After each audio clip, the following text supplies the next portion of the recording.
sebentar.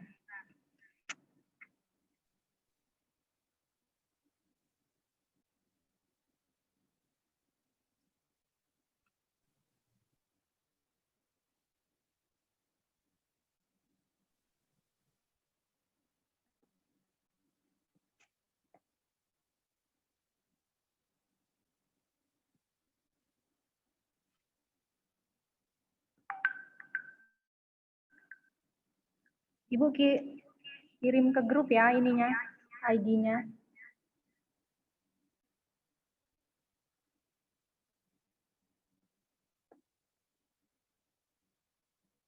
Sudah Ibu kirim.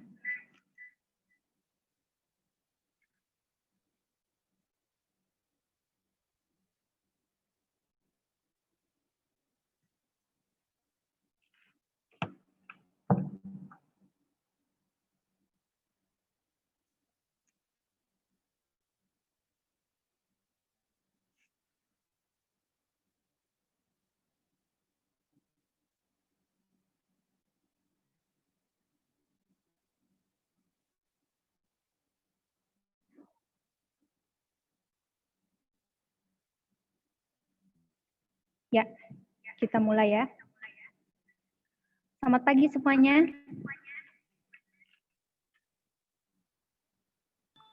Oke, Bu. Halo. Ya. Nah, sebelum kita mulai, ada yang mau memimpin doa?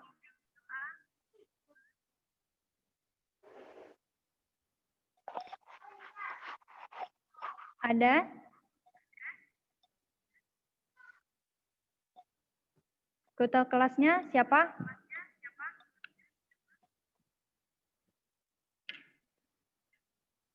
Saya, Bu. Muhammad Iqbal. Ya. Ketua kelasnya ini? Ya, Bu.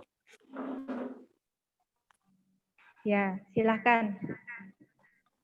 Berdoa dulu. Marilah teman-temanku, Bapak Ibu guru, sebelum memulai pelajaran pada malam hari ini, marilah kita berdoa menurut agama dan kepercayaan masing-masing. Berdoa menurut agama dan kepercayaan masing-masing, berdoa mulai.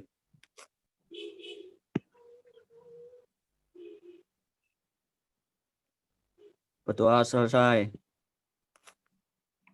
Ya, terima kasih Iqbal. Sama-sama, Bu.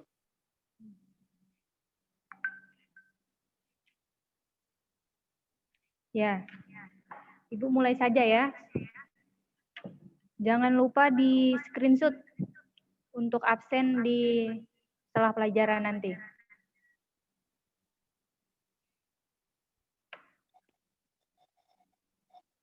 Ya, hari ini kita akan mempelajari tentang kedudukan warga negara dan penduduk Indonesia.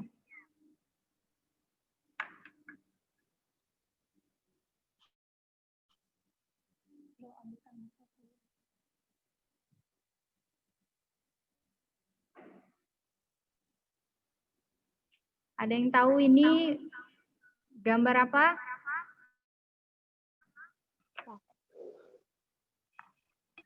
Peta Halo. negara Indonesia. Ya, betul. Siapa yang jawab tadi? Saya, Bu. Aldo. Namanya? Aldo. Apa?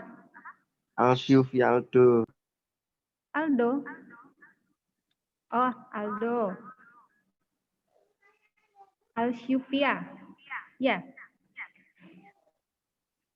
Ya, betul. Seperti yang dikatakan Aldo, ini adalah peta negara Indonesia. Nah, kenapa ini bisa menjadi peta negara Indonesia?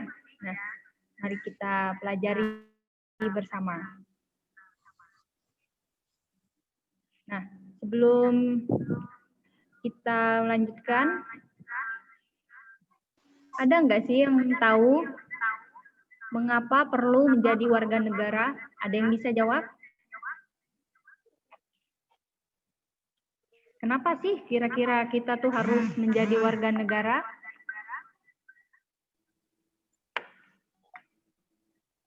Ada yang bisa?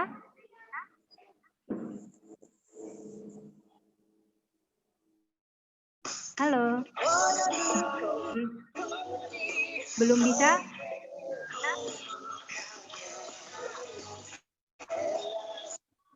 Ya, Ibu akan bantu. Mengapa perlu menjadi warga negara?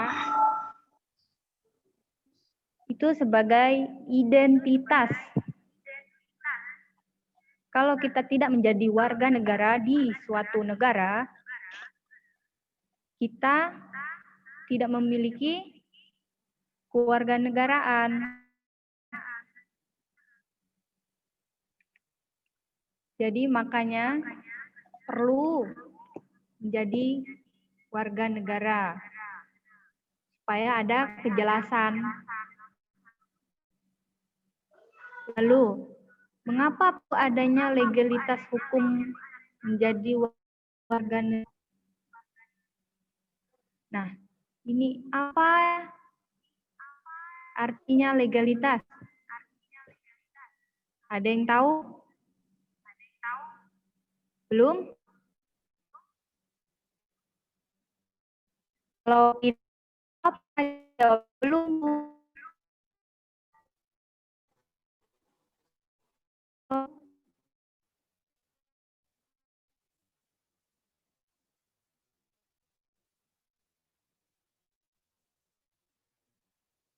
Ya, mengapa perlu adanya legalitas hukum? Karena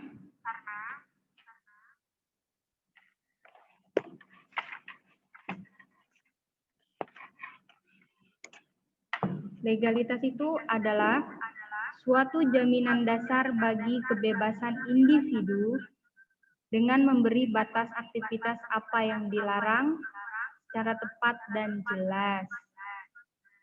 Jadi itu adalah jaminan dasar. Legalitas itu jaminan dasar bagi kebebasan diri kita, setiap orang. Makanya oleh karena itu, warga negara itu harus atau perlu adanya legalitas hukum.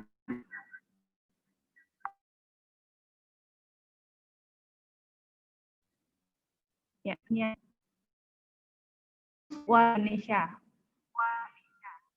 Yang penduduk, yang mau bagian penduduk, ada yang mau baca?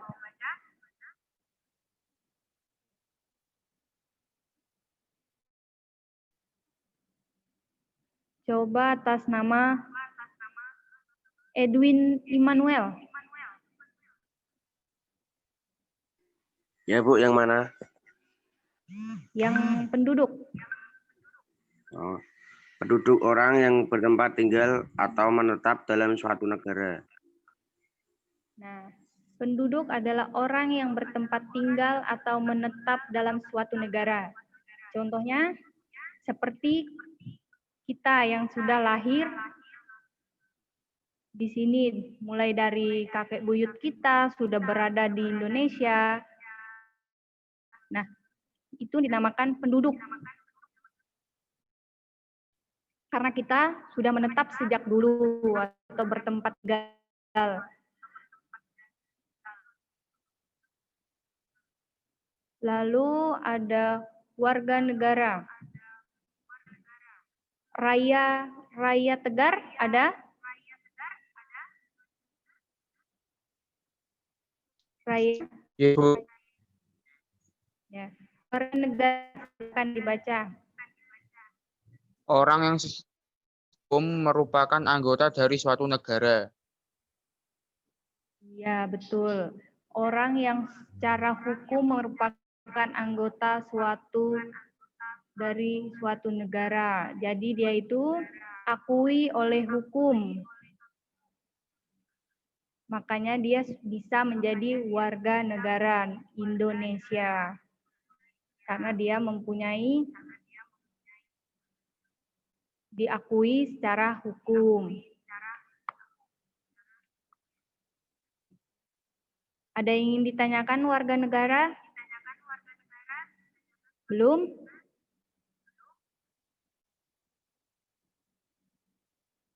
Ya, kita lanjut ke bukan penduduk. Feni. Ada? Feni? Ya, Ya. Baca bukan penduduk.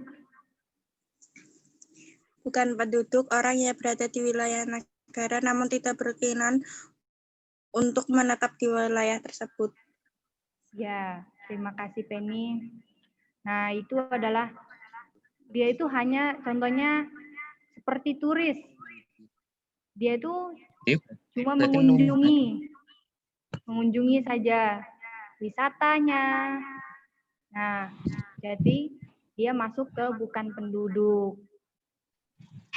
Karena dia cuma sebentar saja, ada jangka waktunya. Oke, Bu. Terus ada bukan warga negara. Nah, yang ini orang asing, warga negara asing. Nah, maksudnya gimana?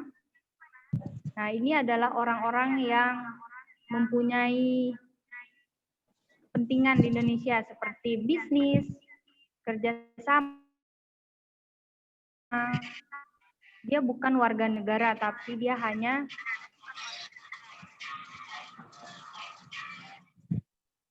mempunyai kepentingan tertentu.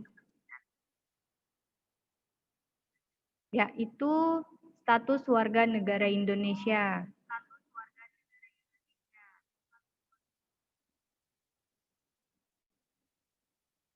Nah, ini ada pasal 26 Undang-Undang 1945 mengatur tentang penduduk dan warga.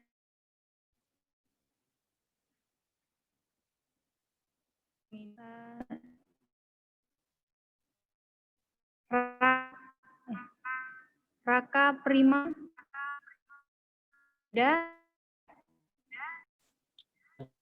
Bu. Ada. Ya, silakan dibaca ini pasal 1, 2.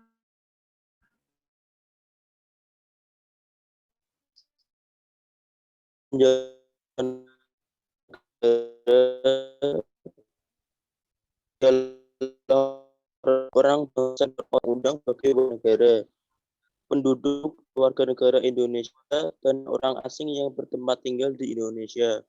Hal-hal mengenai negara dan penduduk diatur dengan undang-undang. Ya, terima kasih Raka. Nah, di sini ada pasal negara ialah orang bangsa Indonesia dan orang-orang bangsa lain yang disahkan dengan undang-undang sebagai warga negara. Jadi seperti kita warga negara asli, nah itu sudah bisa menjadi warga negara. Tapi dari luar bisa juga disebut warga negara. Kenapa? Karena dia sudah disahkan atau dia mempunyai identitas sebagai warga negara Indonesia. Nah, itu yang menjadi warga negara. Lalu penduduk. Penduduk itu yang seperti Ibu jelaskan di atas tadi, kita sudah menetap di sini atau bertempat tinggal sudah kayak sekian lama dari dahulu. Nah, kita bisa disebut penduduk. Lalu hal-hal mengenai negara dan penduduk, semua itu sudah diatur dengan undang-undang. Nah, itu dari pasal 26 Undang-Undang 1945. Lalu ini ada Undang-Undang Kewarganegaraan yang pernah berlaku di Indonesia. Yang pertama, kita minta baca Afrila Karisa. Afrila Karisa. Ya. Aduh. Ini bacakan yang ini. Undang-Undang Republik Indonesia Nomor 3 Tahun 1946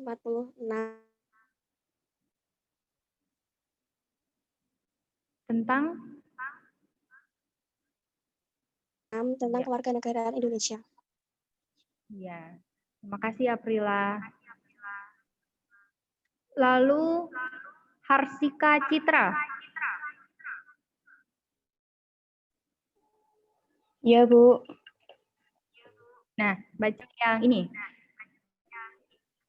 Undang Republik Indonesia Nomor 1 Tahun 1958 tentang penyelesaian dui kewarganegaraan Indonesia. Ya. Makasih. Lalu Vina Dwi Andini. Undang-Undang Republik Indonesia Nomor 62 Tahun 1998 Kewarganegaraan Indonesia sebagai penyempurna Undang-Undang Republik Indonesia Nomor 3 Tahun 1946. Lalu Farel Rivalino. Ibu, Undang-Undang Republik ini Nomor 20 Tahun 2006 tentang Kewarganegaraan Republik Indonesia. Mantap, Bu. Undang-undang negara berlaku Indonesia yang seperti dibacakan tadi ya adalah undangnya.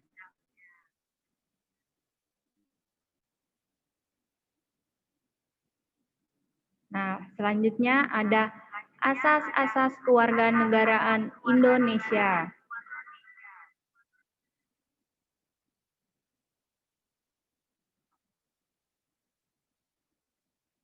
Dae Parahdita, baca yang asas.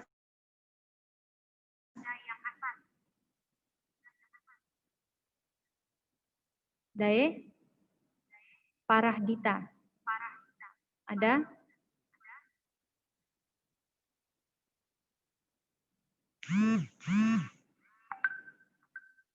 Prameswari Dinda.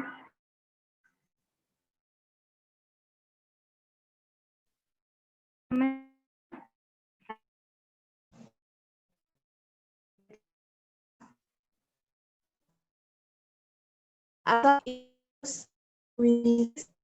ditentukan yang asas Yusoli ditentukan oleh Tempat. Ya, terima kasih. Nah, jadi di Indonesia itu juga ada asas. Di dunia ini ada asas ius sanguinis dan asas ius soli. Nah, apa itu asas ius sanguinis? Nah, ini tuh kewarganegaraan yang ditentukan pada keturunan atau hubungan darah. Hubungan darah. Jadi itu adalah asas ius sanguinis. Negara mana saja yang menganut asas ius sanguinis ini? Ada negara Belanda, Jerman, Filipina, dan Cina. Ini mereka menganut asas ius sanguinis. Kalau asas ius soli ditentukan oleh tempat kelahiran. Seperti negara Indonesia, kita menganut asas ius soli. Nah, selain Indonesia, negara apa lagi? Brazil, Kanada, dan Argentina. Nah, itu adalah contoh dari negara-negara yang menganut asas ius sanguinis dan asas ius soli. Nah, karena ada asas itu, maka masalah yang ditimbulkan itu pasti ada. Apa aja? Nah, silahkan.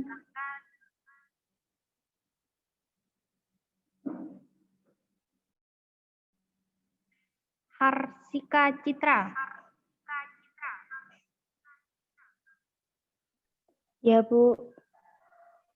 Nah, nih, nomor 1 dan 2. Masalah yang ditimbulkan. 1. Apatride, penduduk yang sama sekali tidak memiliki kewarganegaraan. 2. Bipatride, penduduk yang memiliki 2 kewarganegaraan.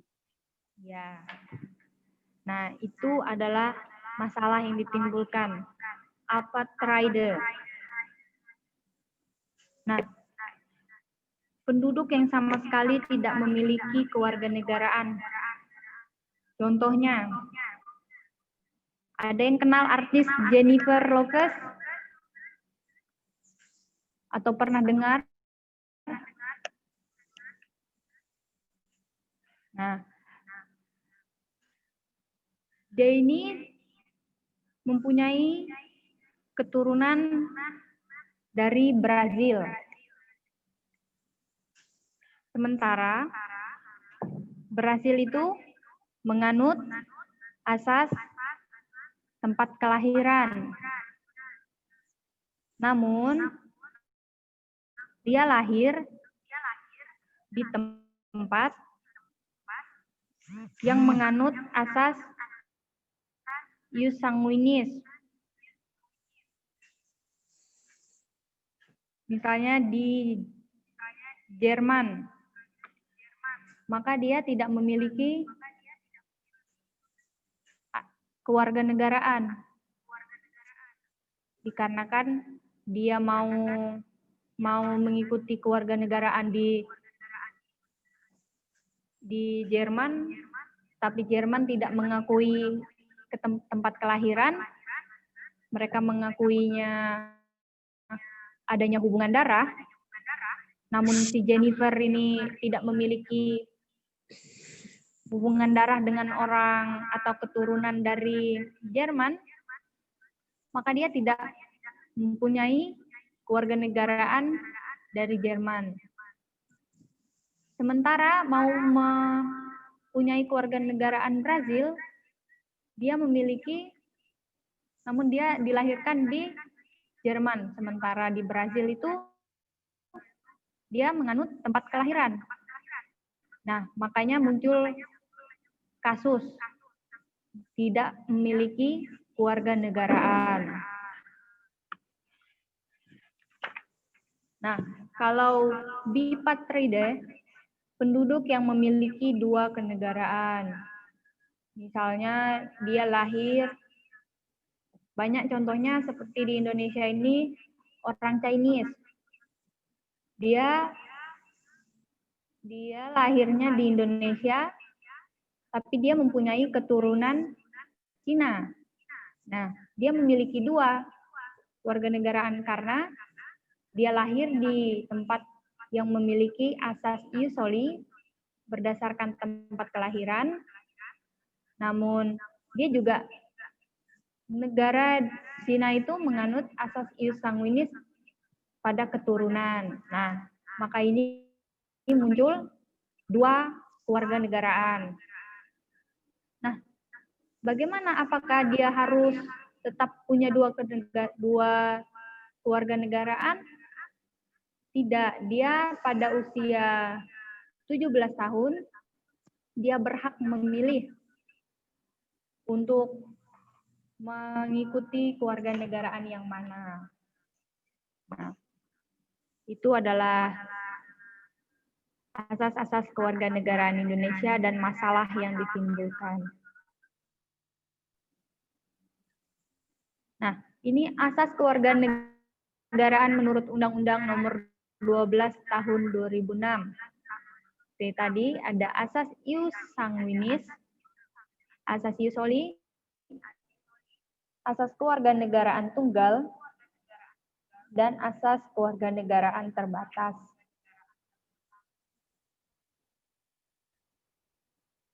Nah,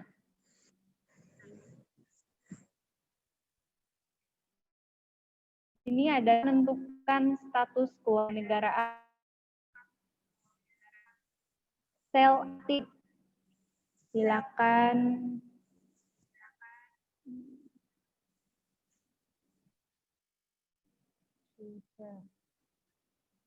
Cantika.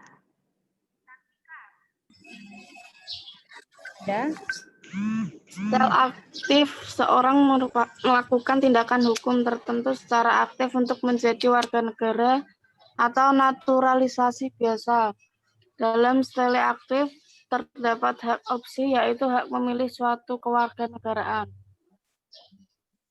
Ya, terima kasih Cantika. Nah, di sini sel aktif, bagaimana dia menentukan status kewarganegaraannya itu melakukan tindakan hukum tertentu secara aktif dan menjadi warga negara naturalisasi biasa. Dalam sel aktif terdapat hak opsi, yaitu hak memilih suatu kewarganegaraan.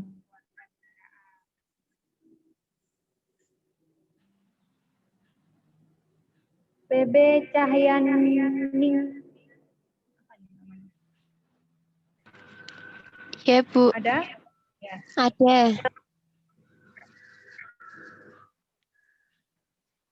Yang sel pasif. Sel pasif, seseorang dengan sendirinya dianggap menjadi warga negara tanpa melakukan suatu tindakan hukum tertentu. Naturalisasi istimewa dalam sel pasif hak repudiasi, yakni hak menolak suatu kewarganegaraan. Ya. Nah, ini contohnya dari sel pasif ini yaitu misalnya dia mempunyai jasa untuk negara Indonesia, maka dia diberi naturalisasi istimewa. Nah, kalau yang naturalisasi biasa, sel aktif di atas itu dia kayak mengikuti 5 tahun sudah berada di Indonesia, dia benar-benar ingin menjadi warga negara Indonesia. Nah, jadi dia mempunyai hak memilih suatu kewarganegaraan tadi. Nah, kalau yang naturalisasi istimewa, sel pasif, nah kalau dia itu memiliki jasa untuk negara kita, maka dia bisa mendapatkan itu. Namun dia juga bisa menolak kewargaan itu. Itu ketika dia ingin mempertahankan kewarganegaraan aslinya. Itu haknya. Ya. Itu tadi tentang cara menentukan status kewarganegaraan. Ada sel aktif dan sel pasif.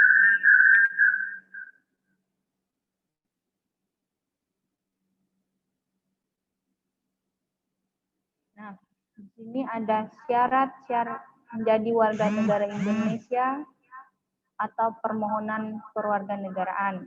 Yang satu, naturalisasi biasa, Undang-Undang RI nomor 12 tahun 2006. Indra Bekti. Ada? Ya, Bu. Ya, baca yang A sampai H. Naturalisasi biasa atau UU RI nomor 12 tahun 2006. A. Telah berusia 18 tahun atau sudah kawin. B. Pada saat mengajukan permohonan sudah bertempat tinggal di wilayah Republik Indonesia. C. Sehat jasmani rohani. D. Dapat berbahasa Indonesia dan mengakui Pancasila serta UUD 1945. E. Tidak pernah dijatuhi pidana. F. Jika memperoleh kewarganegaraan RI, tidak berkewarganegaraan ganda. G. Mempunyai pekerjaan dan berpenghasilan tetap. Kewarganegaraan ke Terima kasih Indra. Nah, ini tadi bagaimana memperoleh naturalisasi biasa. Sudah berusia 18 tahun atau sudah nikah. Terus saat dia mengajukan itu dia sudah bertempat tinggal di negara Indonesia seperti yang Bu bilang tadi, minimal 5 tahun. Nah, dia sudah bisa mengajukan permohonan tersebut.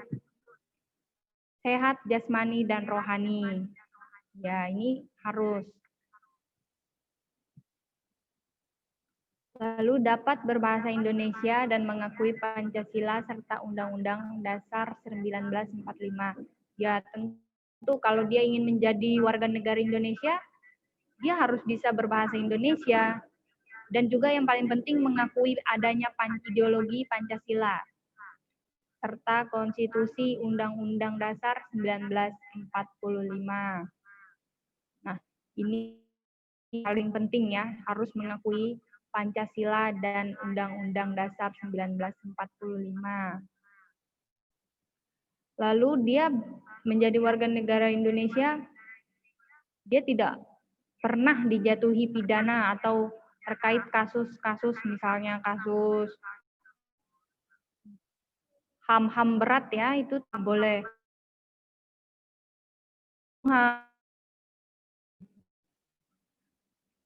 Jika memperoleh kewarganegaraan RI tidak berkewarganegaraan ganda. Nah, kalau dia sudah mau menjadi warga negara Indonesia, dia harus melepaskan kewarganegaraan yang lain. Jadi tidak boleh ganda.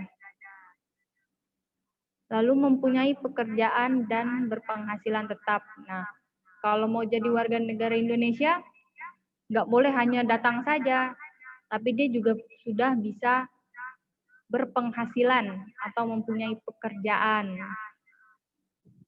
Lalu membayar uang kewarganegaraan ke kas negara, ya tentu ada bayaran yang diberikan pemerintah harus dia bayar. Lalu naturalisasi istimewa.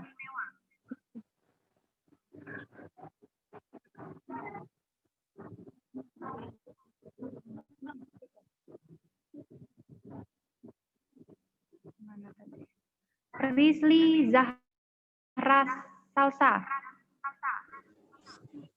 yang naturalisasi istimewa. 2. Naturalisasi istimewa. Dengan ketentuan pasal 20 UU RI nomor 12 tahun 2006, naturalisasi istimewa diberikan kepada orang asing yang telah berjasa kepada negara RI atau alasan kepentingan negara setelah memperoleh pertimbangan DPR RI. Nah, ya, ini tadi kan seperti yang dijelaskan di atas kan, kalau dia berjasa, maka dia bisa mendapatkan hak tuh, naturalisasi istimewa. Jadi kalau dia itu misalnya pemain bola, nah, dia itu membawa baik nama negara Indonesia, nah terus menang di pertandingan di luar negeri, maka dia bisa menjadi warga negara Indonesia karena adanya naturalisasi istimewa atau jasa yang diberikan kepada negara kita.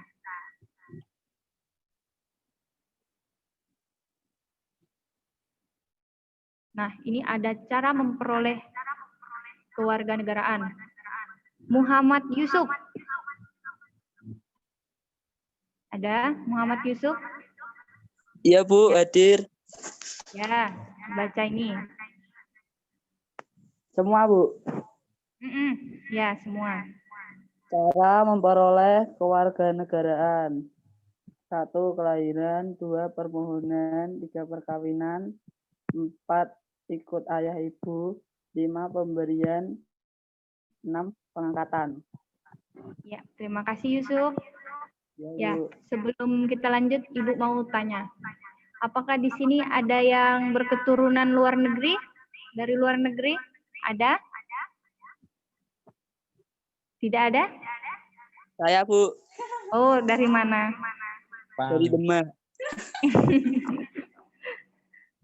Iya. Nah, ya, kita lanjut. Cara memperoleh kewarganegaraan dari kelahiran, seperti yang dijelaskan di atas tadi, kita udah lahir di negara ini, atau dia mempunyai asas ius soli atau ius sanguinis. Nah, itu kita bisa memperoleh kewarganegaraan. Terus permohonan, misalnya dari luar negeri tadi ingin menjadi warga negara Indonesia, dia bisa memberikan permohonan pengajuan tentang kewarganegaraan. Lalu perkawinan atau pernikahan. Nah, mengikuti istrinya atau suaminya.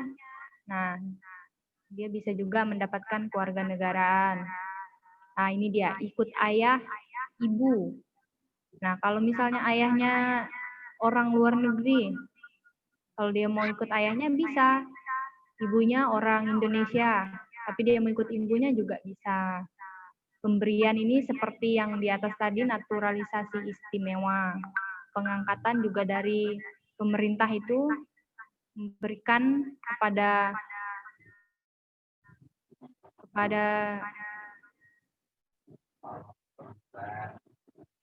orang yang berjasa. Nah, itu adalah cara memperoleh kewarganegaraan.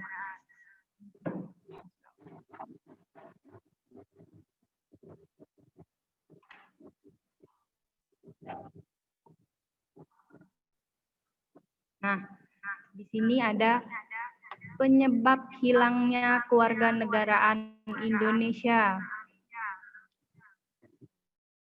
Sila, siapa nih yang baca? Ada yang mau baca?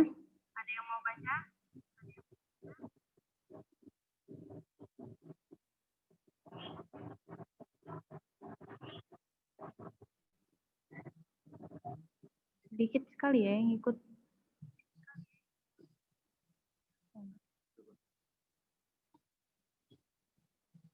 Kasya Naila. Ada? Ada, Bu. Ya, silahkan dibaca. 4. Penyebab hilangnya kewarganegaraan Indonesia. 1. Memperoleh kewarganegaraan lain atas kemauan sendiri. 2. Tidak menolak atau melepas kewarganegaraan lain. 3. Dinyatakan hilang kewarganegaraan oleh Presiden atas kemauan sendiri. 4. Masuk ke dalam dinas tentara asing. 5. Mengangkat sumpah atau menyatakan janji setia kepada negara asing. 6. Turut serta dalam pemilihan sesuatu yang bersifat ketatanegaraan untuk suatu negara asing. 7. Mempunyai paspor dari negara asing yang dapat diartikan sebagai tanda kewarganegaraan yang masih berlaku di negara lain. 8. Bertempat tinggal di luar negeri selama 5 tahun terus-menerus bukan karena dinas. Ya, makasih Naila. Ya. Nah, ini kewarganegaraan di Indonesia itu bisa hilang ketika dia menginginkan atau mengikuti suaminya tadi dari perkawinan, dia mengikuti suaminya atau kemauan dia sendiri, maka dia bisa melepaskan kewarganegaraan Indonesia. Atau besok misalnya ada salah satu dari kalian mempunyai istri atau suami orang luar negeri, ada yang mau? Nggak ada? Yang Indonesia aja? Ya. Bisa mengikuti pasangan kita masing-masing. Lalu dinyatakan hilang kewarganegaraan oleh Presiden atas kemauannya sendiri. Misalnya dia sudah memperjuangkan negara lain dan tidak mau berada di negara kita lagi. Nah, Presiden berhak mencabut kewarganegaraannya. Masuk ke dalam dinas tentara asing. Nah, ini dia, karena ini adalah salah satu dia mempunyai nationality atau bela negaranya itu tidak di Indonesia, melainkan negara lain, maka Indonesia bisa mencabut kewarganegaraannya karena dia tidak membela negaranya sendiri.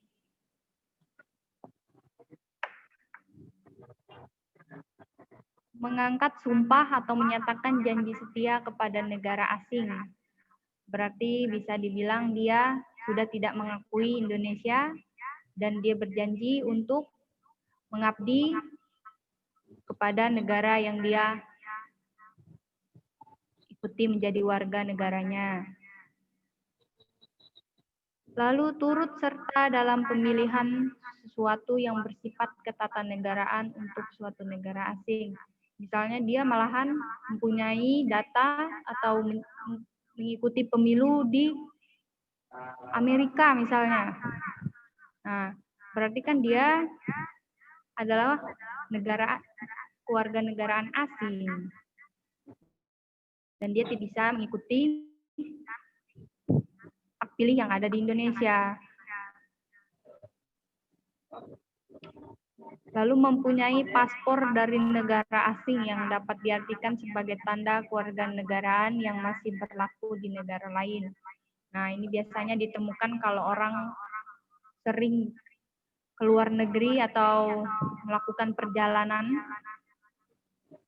Nah, bisa dicek melalui paspornya, apakah dia ini warga negara Indonesia atau bukan. Biasanya bisa terlihat kalau dia menjadi warga negara asing namun masih terdata di Indonesia, maka itu akan dicabut. Jadi dia tidak bisa mempunyai dua kewarganegaraan itu terus-menerus. Tetap ada yang harus dia pilih. Bertempat tinggal di luar negeri selama 5 tahun terus-menerus bukan karena dinas. Nah, ini dia bukan dubes atau apa. Dia tidak mengurus izin untuk bekerja menjadi WNI atau menjadi tenaga kerja Indonesia di luar negeri. Nah, itu bisa diartikan bahwa dia itu sudah berpindah kewarganegaraan karena dia tidak mengikuti prosedur-prosedur yang ada. Nah, ini dia materi terkait kewarganegaraan. Ada yang ingin ditanyakan? Ada? Tidak. Tidak. Sudah jelas? Sudah?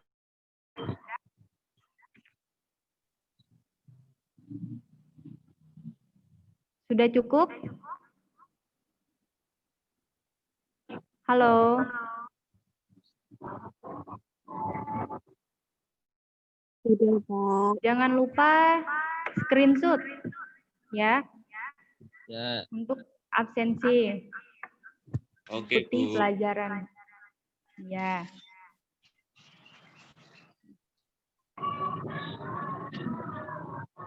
Sudah ini tidak ada yang ingin ditanyakan?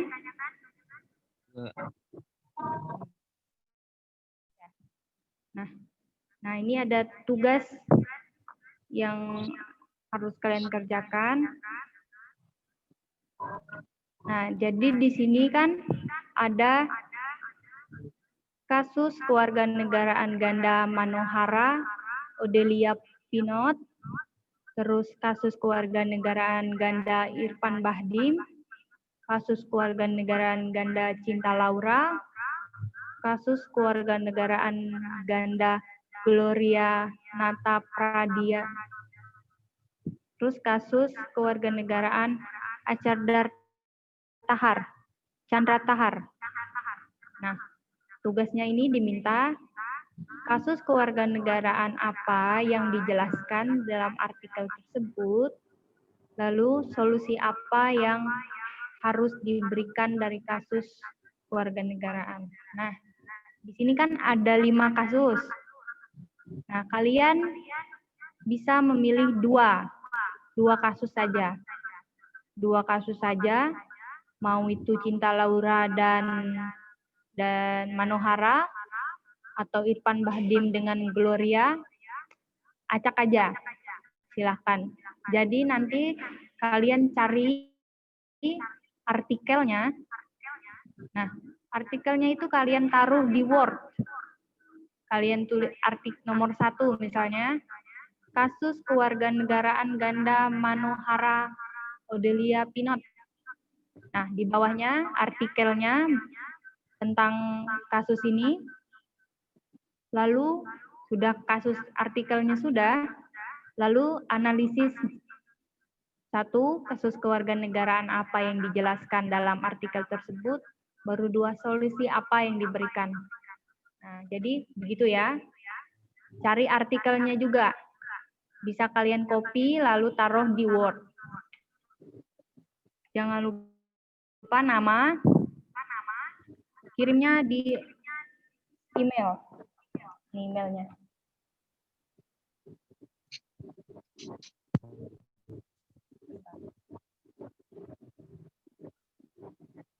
Bukan.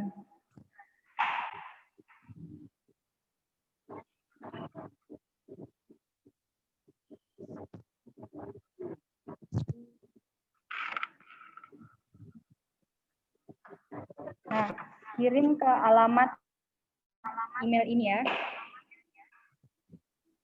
Kumpulnya hari Jumat. Batas pengumpulannya jam 3.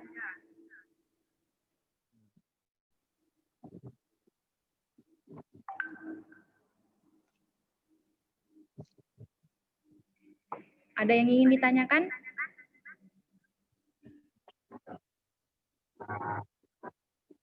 Sudah paham sama tugasnya? Sudah. Ya. Ya, Bu. Udah. Ya. Di screenshot ya. Ya, Bu. Tugasnya bisa dikumpulkan hari Jumat. Jam 3 itu batas terakhir pengumpulan. Ditaruh di Word, lalu dikirimkan ke email Ibu ini. Ya. Untuk hari ini kita sudah mempelajari mengenai tentang kedudukan warga negara dan penduduk Indonesia. Mulai asas-asasnya tadi ada status kewarganegaraan, mulai dari penduduk, warga negara, bukan penduduk, atau bukan warga negara. Ada pasal-pasal, lalu bagaimana cara menemukan status kewarganegaraan, lalu hilangnya status kewarganegaraan, asas-asas. Nah, materi itu adalah terkait tentang kedudukan yang ada di negara kita. Ya, Ibu rasa cukup untuk hari ini. Habis ini langsung kirim di grup screenshot-nya untuk di absen lagi. Absennya 2 itu karena yang untuk ketepatan waktu sama yang mengikuti pelajaran. Jadi harus tetap dikirim screenshot-nya. Ya, Ibu akhiri, Ibu mohon maaf apabila banyak kekurangan. Sekian dan terima kasih. Selamat pagi. Boleh, Lip. Saya mau dipakai lagi kelas. Pagi. Pagi, Bu. Ya. Bu.